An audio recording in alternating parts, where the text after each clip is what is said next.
बीच आपको बता दें, दो तस्वीरें हम दिखा रहे हैं। इधर बीजेपी की तरफ से विक्ट्री साइन, तो विपक्षी गठबंधन का मंथन, जिसकी तस्वीरें आप देख रहे हैं इस वक्त। इसमें आपको अखिलेश यादव भी दिखाई दे रहे हैं, तेजस्वी यादव भी, राहुल गांधी भी बैठे हुए, मल्लिकार्जुन खड़गे भी हैं, तमाम नेता, नीतीश कुमार भी बैठे हुए हैं, आदित्य ठाकरे, संजय राउत, तमाम, अभिषेक बैनर्जी, डेरेक ओब्रायन, मनोज झा, तमाम विपक्षी नेता भी, संजय झा। ये पुरानी तस्वीरें दरअसल हम आपको दिखा रहे हैं। ये पुरानी तस्वीरें हैं, ये अभी की तस्वीरें नहीं है। संजय सिंह अभी जेल में है। ये इंडिया गठबंधन की पुरानी ये इंडिया गठबंधन की पुरानी तस्वीरें हैं। क्या दिखा दिया कुछ भी, वो लखनऊ में ये पुरानी तस्वीरें थी इंडिया गठबंधन की जो हम दिखा रहे हैं। उसके बाद से ऐसा लगता है कि बहुत पानी बह चुका है। तभी आज स्थिति ऐसी है आनंद दुबे जी की ये तमाम पार्टियां, जिसमें समाजवादी पार्टी, नीतीश कुमार, केसी त्यागी ने कांग्रेस को कहा है कि अहंकार छोड़िए, पिनराई विजयन ने कहा है कि ऐसे तो लड़ लिए, उमर अब्दुल्ला ने कहा है। अब तमाम पार्टियां कांग्रेस पार्टी को आईना दिखा रही हैं कि कर्नाटक की जीत पर आप इतने घमंड का इजहार नहीं कर सकते हैं। पीएम पर अब शब्दों से हमला करना क्या बहुत बड़ी वजह नहीं बनती है कि जनता, जन समर्थन उनको भारी तादाद में देती है, जैसा पीएम पर हमला? इस पर आपकी टिप्पणी। आप लोग भी वहां नालायक पॉलिटिक्स कर रहे हैं, जब एकनाथ शिंदे को नालायक जैसे शब्दों का इस्तेमाल कर रहे हैं आप लोग मुख्यमंत्री के खिलाफ। वहीं दूसरी तरफ एजेंसीज का दुरुपयोग, एजेंसीज का दुरुपयोग, एजेंसीज का दुरुपयोग। जनता तो कह रही है कि सही कर रही है एजेंसियां, अगर ये मैंडेट माने तो। अंजना जी नमस्ते। देखिए, राजनीति में जब हम उतरते हैं तो जीतते हैं या हारते हैं। यदि आप जीतते हैं तो विनम्रता बनाए रखते हैं, धीरज बनाए रखते हैं। यदि आप हारते हैं तो निराश नहीं होना है, विचलित नहीं होना है, इसमें कोई दो राय नहीं है। कांग्रेस पार्टी के सभी मित्रगण, उनके हितैषी गण यदि उनको कोई सलाह दे रहे हैं, कोई टिप्पणी कर रहे हैं, तो कांग्रेस को आत्मसात करना चाहिए, कांग्रेस को विनम्रता से उसको लेना चाहिए। हम हमारी तरफ से हम ये कह रहे हैं कि आप तो काम करिए, काम का साथ तो लीजिए, साथ ही राम भगवान का भी साथ लीजिए। यह राम का देश है। अयोध्या जाकर रामलला भगवान के दर्शन करिए। ये अब आज की तस्वीर आई है, किसको रामलला के दर्शन करने के लिए किसको कह रहे हैं आप? कांग्रेस पार्टी के शीर्ष नेतृत्व को क्यों नहीं करना चाहिए? जिस प्रकार 70 साल आज तो आप भी सीख देने के मोड में आ ही गए दुबे जी सुबह सुबह। चलिए थोड़ा तस्वीरें दिखा रहे हैं, आ रही है, आपकी पूरी बात सुनेंगे। मल्लिकार्जुन खड़गे, बहुत सारे जो जयराम रमेश आपको दिखाई दे रहे हैं, डेरेक ओब्रायन है, राघव चड्ढा है, ये तमाम नेता आपको विपक्ष के दिखाई दे रहे हैं, जिसमें महुआ जी भी हैं, ये जेएमएम की तरफ से सांसद हैं। तमाम विपक्षी नेता दिख रहे हैं, लेकिन कौन कौन इसमें नदारत है अगर उस नजरिए से देखें तो अखिलेश बाबू पिछली तस्वीर में दिखे थे, इसमें नहीं दिख रहे। तेजस्वी यादव दिखे थे, नहीं दिख रहे। मनोज झा, मुझे लगता, देखिए कैमरा भी अभी आधा ही जगह की तस्वीर आ रही है, तो थोड़ा सा हमें इंतजार करना होगा कौन कौन सी पार्टी इसमें आई है। डेरेक ओब्रायन लेकिन टीएमसी की तरफ से दिखाई दे रहे हैं, मल्लिकार्जुन खड़गे हैं, और ये तमाम नेता एकजुट होकर इंडिया जो विपक्षी गठबंधन है उसकी भी बैठक इस वक्त चल रही है। पीएम ने लेकिन कहा है कि आप लोग सार्थक सोचिए।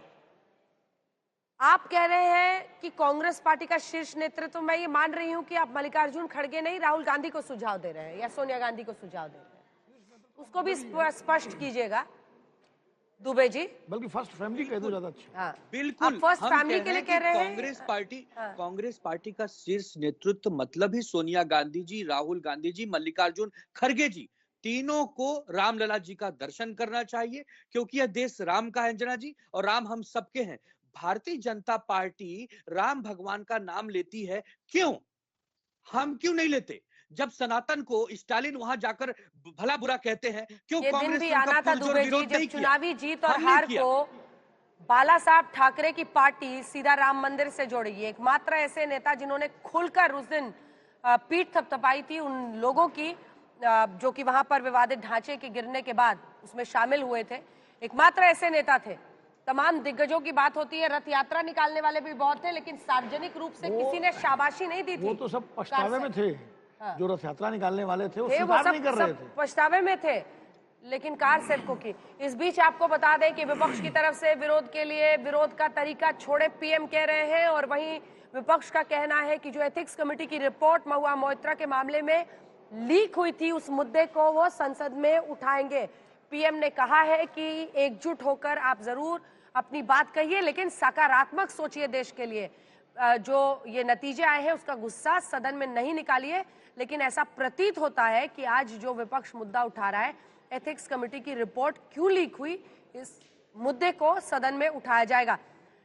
सकारात्मक क्या है आपके पास कहने को आनंद दुबे जी? पीएम कह रहे हैं कि कुछ सकारात्मक लेकर आइए सदन में। शिवसेना उद्धव बाला साहब ठाकरे गुट में क्या है पॉजिटिव कहने को? प्रधानमंत्री जी का हम बहुत सम्मान करते हैं, हमेशा यशस्वी प्रधानमंत्री के नाम से उन्हें चर्चा करना चाहते हैं तो चर्चा करें, वो नोटिस दें जो चेयरमैन राज्यसभा, स्पीकर लोकसभा तय करेंगे, उस हर मुद्दे पे सरकार चर्चा करने के लिए तैयार है। शुक्रिया सर।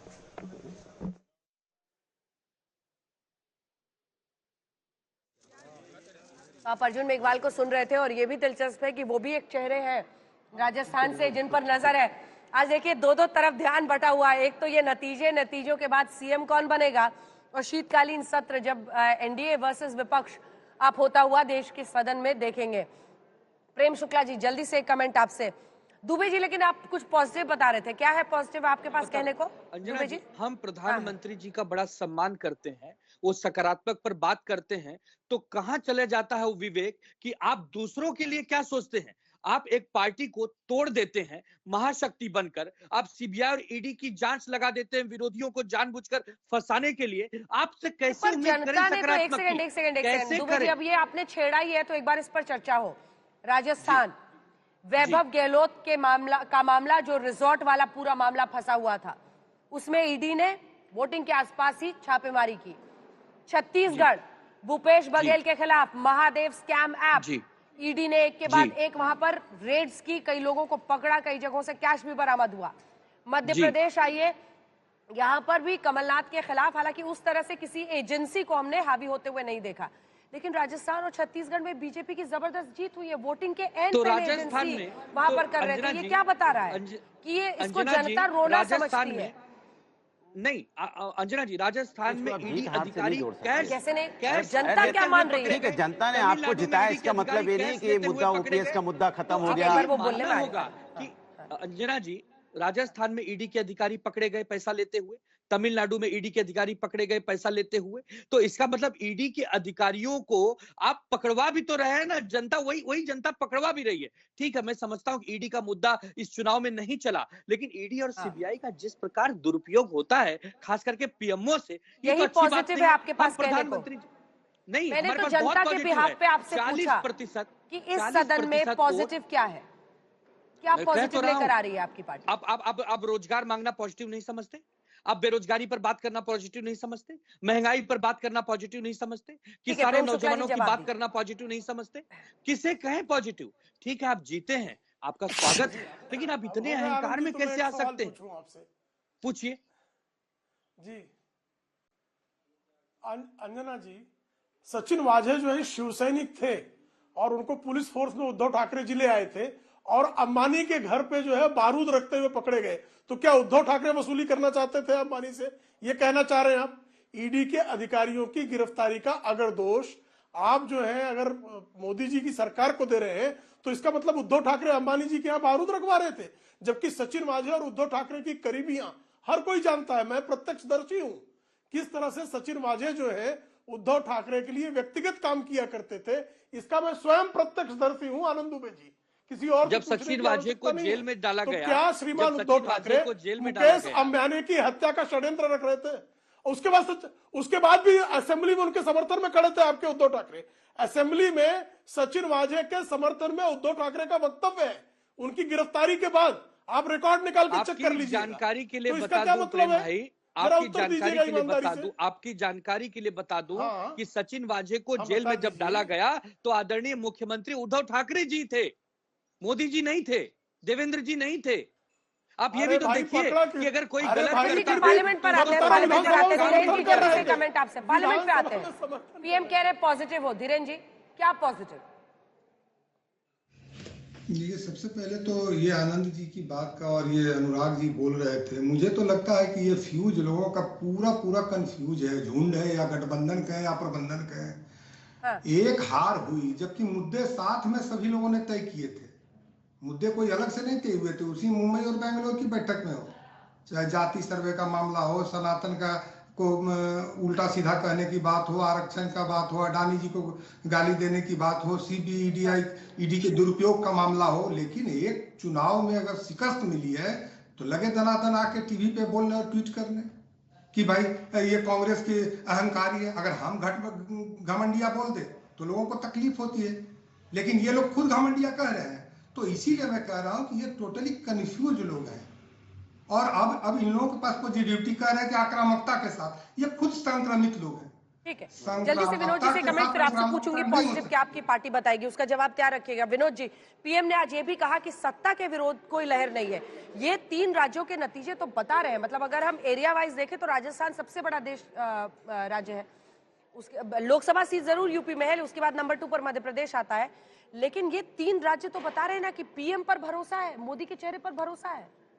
नहीं, 3 राज्यों के नतीजों की व्याख्या यही की जा सकती है क्योंकि मोदी जी के नाम पर ही चुनाव लड़ा गया और जब मोदी जी ने कहा ये मोदी की गारंटी है तो जनता ने उस पर भरोसा किया, तो इसकी साधारण व्याख्या तो ये हो सकती है। और प्रधानमंत्री जी ने जो कहा है कि सकारात्मकता लाएं, तो निश्चित रूप से सकारात्मकता आनी चाहिए संसद की कार्यवाही में। और जीतने के बाद प्रधानमंत्री का ये संदेश, और उन्होंने कहा कि अवसर विपक्ष के लिए वह गोल्डन अपॉर्चुनिटी है, ग्रेट लाइन। हाँ, गोल्डन अपॉर्चुनिटी ये है कि आप संसद में अपनी बहस, अपने तरीकों से, अपने आचरण से ऐसा संदेश दें जिससे लोगों में जो आपके प्रति नकारात्मकता बनी है वो खत्म हो। अभी आपको अनुराग भदौरिया जी नकारात्मकता खत्म करते हुए एक ऐसी सकारात्मक बात कहेंगे देश की संसद और देश की जनता के लिए कि जनता देखिए ये कितना बड़ा मौका है। मैं तो कहता हूँ पार्लियामेंट के अंदर में किसान के मुद्दों पे चर्चा होनी चाहिए, युवाओं के मुद्दों पे चर्चा हो और महिलाओं की समस्या को लेके बार बार इस पे बात हो और नफरत की राजनीति देश के अंदर खत्म हो।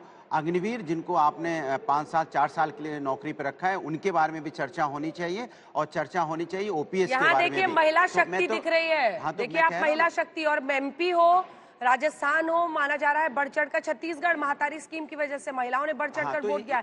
महिला शक्ति वंदन अधिनियम तो इसके मतलब कि भारतीय जनता पार्टी को समझना चाहिए कि महिलाओं का सम्मान करना सीखें। फिर जिस तरह से पार्लियामेंट के सामने उनको घसीटा गया था तो उस पर माफी मांगे कि हमने महिलाओं के साथ अन्याय किया और आज हमें महिलाओं ने मेरा अगर उन्हें वोट दिया तो उसको कहें कि हमने गलती की, कहें कि हमने नहीं कहें राष्ट्रपति जी से। तो छोड़िए, यहाँ तो महुआ मोइत्रा की एथिक्स रिपोर्ट की कमेटी क्यों लीक हुई, यही सबसे बड़ा मुद्दा विपक्ष को लग रहा है ऐसे वक्त पर जब इतने बड़े मैंडेट्स आए हैं। पार्लियामेंट के अंदर में अगर एथिक्स कमेटी की कोई रिपोर्ट पार्लियामेंट का कोई अपना लॉगिन लीक कर दे वो आपको समझ नहीं आता है। उसकी इंक्वायरी तो हो रही है ना, किसको नहीं समझ में आ रहा, उसकी इंक्वायरी तो पार्लियामेंट में वो हो रही है। बड़ा मुद्दा ही नहीं लगता है।